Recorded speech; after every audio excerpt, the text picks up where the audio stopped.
हम बायोलॉजी पढ़ेंगे जिसमें हमारा टॉपिक रहेगा पाचन तंत्र।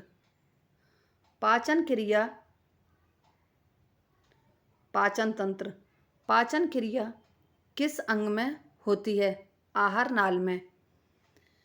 भोजन का पाचन किस अंग में लगभग पूर्ण हो जाता है? छोदांत्र। मतलब जो भोजन का पाचन जो होता है वो छोटी आंत में पूरी तरह से पूर्ण हो जाता है और उसमें जो बिलाई पाए जाते हैं उनके माध्यम से भोजन का अवशोषण किया जाता है। उसके बाद बचे हुए भोजन को बड़ी आंत में भेज दिया जाता है, जहां बड़ी आंत जल का अवशोषण करके बाकी का बचा हुआ भोजन मलद्वार में भेज देती है। मुंह से ग्रसनी के आरंभ तक का भाग क्या कहलाता है? मुख गुहा। मुख गुहा में आया हुआ खाद्य कृंतक एवं चवड़क दांतों के बीच किस स्थान पर एकत्रित हो जाता है? दंतावकाश। इसका मतलब ये होता है जैसे हमारे जो दांत होते हैं कृंतक और चवड़क, तो उनके बीच में जो खाली स्थान होता है वहाँ पे कभी कभी हमारा भोजन फंस जाता है, उसे हम दंतावकाश कहते हैं। शरीर के किस अंग में भोजन अस्थायी रूप से जमा हो जाता है? आमाशय में। आमाशय से भोजन कहाँ जाता है? छोटी आंत में। आमाशय में भोजन का पाचन किसके द्वारा होता है? जठर रस। छोटी आंत छोटी क्षुधांत्र या छोटी आंत के प्रथम लगभग 25 सेंटीमीटर लंबे अर्धचंद्र रूपी भाग को क्या कहते हैं? पक्वाशय या ग्रहणी। कार्डियक पंडिक कार्डियक फंडिक पाइलोरिक नाम किससे संबंधित है? जठर ग्रंथि से। छोटी आंत का ऊपरी भाग क्या कहलाता है? जेजुनम या मध्यांत्र।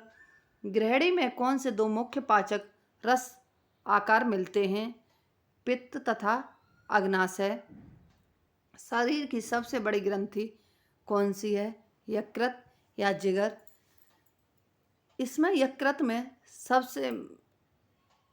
में सबसे अधिक कोश का विभाजन होता है। अगर इसमें कोई भी समस्या होती है, कोई भी थोड़ी बहुत प्रॉब्लम हो जाती है तो बहुत जल्दी रीजनरेट हो जाता है कोश का विभाजन के कारण।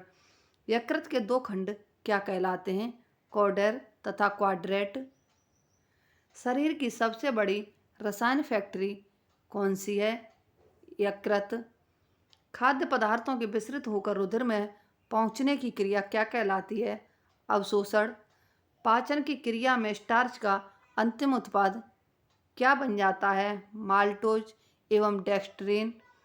पाचन की प्रक्रिया में प्रोटीन का अंतिम उत्पाद क्या बन जाता है? पेप्टोन्स एवं प्रोटियोसिस।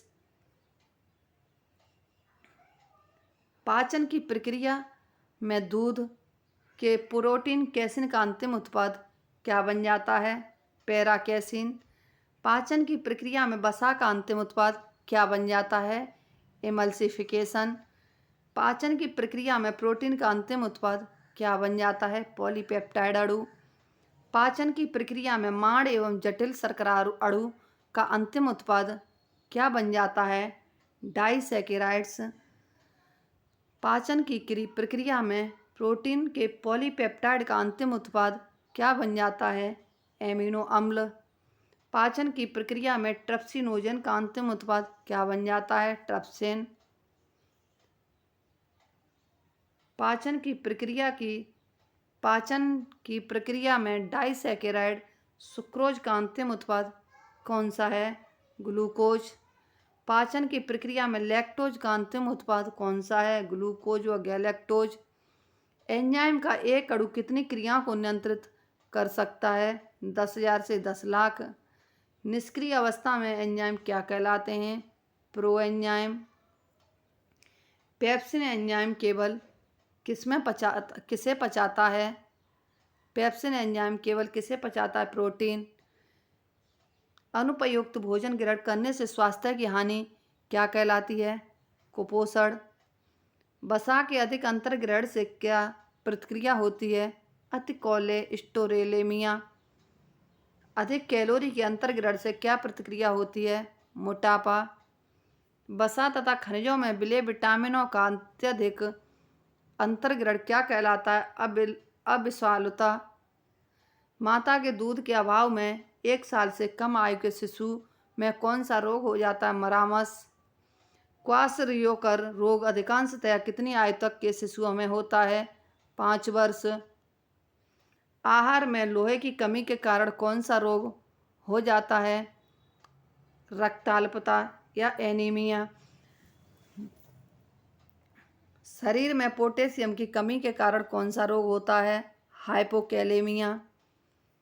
अत्यधिक मतली व डायरिया के कारण शरीर में सोडियम की हानि के कारण कौन सा रोग होता है? हाइपोनेट्रीमिया।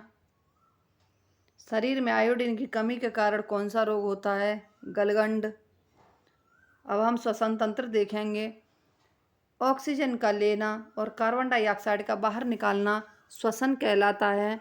रुधिर एवं ऊतकों के बीच होने वाला गैस विनिमय क्या कहलाता है? आंतरिक श्वसन। ग्लूकोज के 1 ग्राम अणु ऑक्सीकरण से कितने किलो कैलोरी ऊर्जा निर्मुक्त होती है? 673।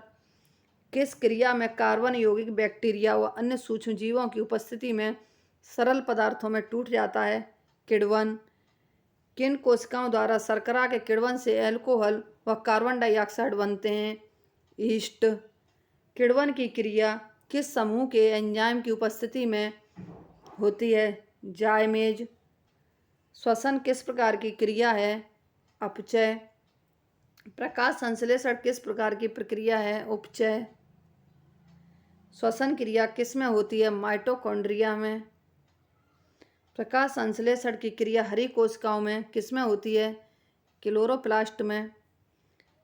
प्रकाश संश्लेषण की क्रिया हरी कोशिकाओं में किस में होती है? क्लोरोप्लास्ट में। किस क्रिया के द्वारा वातावरणीय वायु को अंदर लिया जाता है? प्रश्वसन। किस क्रिया के द्वारा वर्ज्य गैसों को बाहर छोड़ा जाता है? उच्छ्वसन या निःश्वसन। फुफ्फुस कहाँ पर स्थित होते हैं? वक्ष गुहा में। श्वास क्रिया के समय कौन सी पेशियां फुफ्फुस के सिकुड़ने व फैलने से मदद करती हैं? डायफ्राम तथा अंतरकोस्टल। डायफ्राम पसलियों के नीचे पाया जाता है।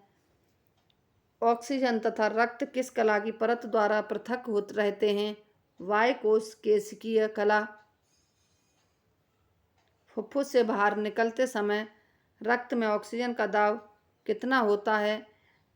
100 mmHg। फुफ्फुसों की कुल वायु क्षमता कितनी होती है? 4500 से 5000 मिली अथवा 4.5 से 5.5 लीटर। प्रत्येक साधारण श्वास में एक व्यक्ति जो वायु भीतर लेता है और बाहर छोड़ता है उसे क्या कहते हैं? प्राणवायु। प्राणवायु की मात्रा कितनी होती है? 500 घन सेंटीमीटर। श्वसन वायुधारता किस यंत्र की सहायता से मापी जाती है? स्पायरोमीटर। श्वसन वायुधारता सामान्य पुरुष में कितने लीटर होती है? 4 से 5 लीटर। श्वसन वायुधारता स्त्रियों में कितनी होती है? 3 से 4 लीटर। श्वसनीय या ब्रोंकाई की सूजन क्या कहलाती है? श्वसनी शोथ। श्वसनी के आंतरिक स्तर में उपस्थित किस ग्रंथि या कोशिकाओं में अतिवृद्धि के कारण श्वसनी शोथ होता है? सेरोम्यूकस या गॉलवेट। कौन सा रोग श्वसनिका की भित्ति में उपस्थित चिकनी पेशियों के अत्यधिक संकुचन के द्वारा पहचाना जाता है? श्वसनी दमा। फुफ्फुस की कूपिकाओं में संक्रमण के फलस्वरूप होने वाली जलन क्या कहलाती है? न्यूमोनिया। न्यूमोनिया में संक्रमण का कारक क्या है? Streptococcus pneumoniae. श्वसनी व कूपिका के असामान्य फैलाव के कारण उनमें लचीलेपन की समाप्ति क्या कहलाती है? एम्फाइसीमा।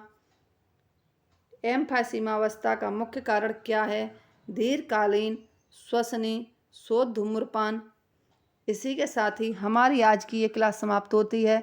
हमारी अगली क्लास कल होगी। यदि हमारी ये वीडियो आपको पसंद आती है तो हमारे चैनल को लाइक, सब्सक्राइब, शेयर व कमेंट अवश्य करें। धन्यवाद।